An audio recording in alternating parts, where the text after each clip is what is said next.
era mu kkubo yonna gye tuyise na Chief Mane walala n'okuwubira obuwiza abantu kubadde musango nga baba kubatya gasi era abantu bafe abamu bafunye ebisago.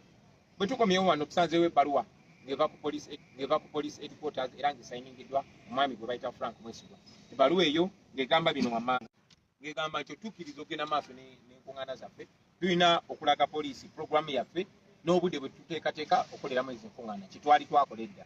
Ne batusaba nti tulina obalaga olukusa olw'abo bannannyini bifo oba ababiddukanya bwe tugenda okukolera enkuŋŋaana ezo kitwali twakola edda. Ne batusaba nti tubalage obukakafu obulaga nti waliwo okwerinda n'ebyobuyonjo mu bifo bye twateekateeka okubamu enkuŋŋaana kitwabalaze kitwali twabalagoredde. Ne batusaba n'okutusaba tukwatagane ne ba RPCs ba DPCs n'abalala kitwali twakola. Naye mu bbaluwa emu gye batuwandikidde mubaddemu ate ebintu bye tulowooza nti si bya bwenkanya ate si bya butegeevu. Mwe muli bino wammanga. Batusabye nti tetukola rallies oba tetukola nkuŋŋaana nga ziri mu open oba nga ziri bisaawe oba ebifo ebitali biddala. Tetubuunya lwaki batukugira naye ate ng'ebibiina ebirala n'abantu abalala n'abakulembeze abalala ne bannabyabufuzi bo bagenda maaso n'enkuŋŋaana zaabwe mu kyere. Mwezo nga mwe muli n'abo abatazikola mu mateeka abazikola mu bumenyi bw'amateeka naye ensonga ya poliisi. Naye ate ffe buli kimu kye tukola mu mateeka munajjukira basebo ne banyabo nti n'olunaku olw'eggulu Muhoozi n'abantu be bayisiza ekivulu mu kibuga Makati tewali poliisi yabakuteko tewali tiyagasi yabuze. Bino byabadde mu kibuga Makati olunaku lwajjo. Munajjukira nti Balamu abadde akola enkuŋŋaana mu open, Kabanda abadde akola enkuŋŋaana mu open n'abakulembeze abalala ne bannabyabufuzi abalala. Ate nga tukirinako obuzibu kye tulinako obuzibu lwaki ffe aba NUP tebatukkiriza kweyagalira mu ddembe lyaffe ng'ate tetulina tteeka litumenye. Mu bbaluwa eyo batugambye nti bwe tuba twagala okukola enkuŋŋaana zaffe tunazissa mu zihoolo embikke oba mu bifo eby'abantu abagere nga biri munda mu nnyumba. Ne twebuuza lwaki abalala basinkanira bantu mu bisaawe lwaki ffe tetukkiriza kusinkana bantu mu bisaawe. Batusabye n'ekyo kiri very unserious si kya kintu kikulu. Batugambye nti tulina okubawa ennamba y'abantu be tusuubira okujja mu nkuŋŋaana zaffe. Mwena nga bwe mumanyi basebo ne bannyabo tugenda kubala tutya abantu tugenda kusuubira abantu 10 oba 20 oba 10 oba 100. Abawagizi baffe bali mitwalo tugenda bateeka mu ruumu ki oba mu holo ki embikke gye bagenda okujyamu. Naye ate era bino tebabisaba abantu balala. Bagenze maaso mu baluwa gye batuwandikidde ne bagamba nti abalala bonna tebabagaana kuba nkuŋŋaana zaabwe kuba bagoberera amateeka. Kati simanyi mateeka ki ge bagoberera ffe ge tutagoberera kubanga enkuŋŋaana zaabwe bazikuba mu lwatu bazikuba mu lukale bazikuba mu bisaawe ate tewali abakuba ku mukono. Twagala okukimakinga clear nti tetuwakanya mitendera girina kugobererwa nga bakuba enkuŋŋaana. Kyetuwakanya bwe busosoze. Kyetuwakanya kwe kubeera enkuŋŋaana zaffe eziri mu mateeka ate nga abalala bali mateeka.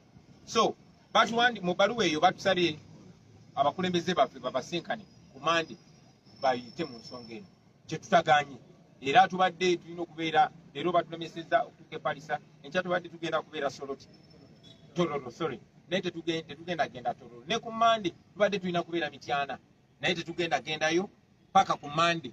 Abakulembeze baffe bagende basinkane ttiimu y'abapoliisi ku kitebe kya poliisi bababuulire ensonga zino zennyini zetubabuulira. Ku lwokubiri tugende maaso emukono era ab'emukono mutulinde ku lwokubiri. Naye engeri gye tugoberera amateeka twagadde nnyo okukimakinga clear si ffe bamenya amateeka wabula poliisi yemenya amateeka. Era yo ensonga lwaki tuganye okulwanagana nabo tuganye osindikagana nabo boka bakole buli kya nsonyi bakole buli kimenya amateeka. Kasita kamera zammwe kweziri kasita mulabe ebigenda mu maaso. So tugenda kusindika abakulembeze baffe bagendeyo ku police headquarters ku Mande ab'emukono mutusubire ku lwokubiri n'abalala gye tutanasobola kutuuka ab'e Kamuli ab'e Palisa ab'e Tororo tujja. Ku lwokubiri tugenda kubeera nammwe abantu b'emukono ate ku lwokusatu tujja kubeera nammwe abantu b'e Masaka. Mwebale nnyo mwebalire ddala. Nina kyendeseeyo mwebale nnyo mwebalire ddala. Kati ne bwe tuti Okay, thank you so much. Mwena abadde ku Sama Uganda Media. Ensonga President azitaanyiza bulungi nnyo ne muziwulira era abantu b'emukono ku Lwokubiri tujja so ku Monday President agenda n'abakulembeze bagenda kusisinkana bakulu mu poliisi bongere ate okutanya ensonga ezimu so ate ku Lwokubiri tugenda kuba tujja mukono tujja ku Lwokubiri so Mukama Katonda abankomere. Thank you so much okubanga mubeera ku Sama nsaba abampere ekisinga obulungi kyemusinga okwagala so mukkirize ate mberekereze mbagala nnyo bantu bange Mukama Katonda atakumira mpeera abankumire so mbagala nnyo baba tusisinkane ku Lwokubiri era ngenda kubeera live mumulaba Sama tata live nga mumanya kirobo tusemule tetugenda zikiza bannange so katugonera amateeka nga bebagala nenyongero bagamba bannange nkola airport pick up so bobo ino omuntu obambi osobola inboxinga ku 0704 915 nkaaga oba 0762 95 25 93 ezo ze namba zange ngo oyina omuntu wo ngoyagala kumukima ku airport ngoyagala tambulirako ko wano bambe nsaba mumpagire nsaba mu supporting nchetaga esimu ennungi nchetaga power bank kange kafa luli na sonda nezitagwayo so mukkirize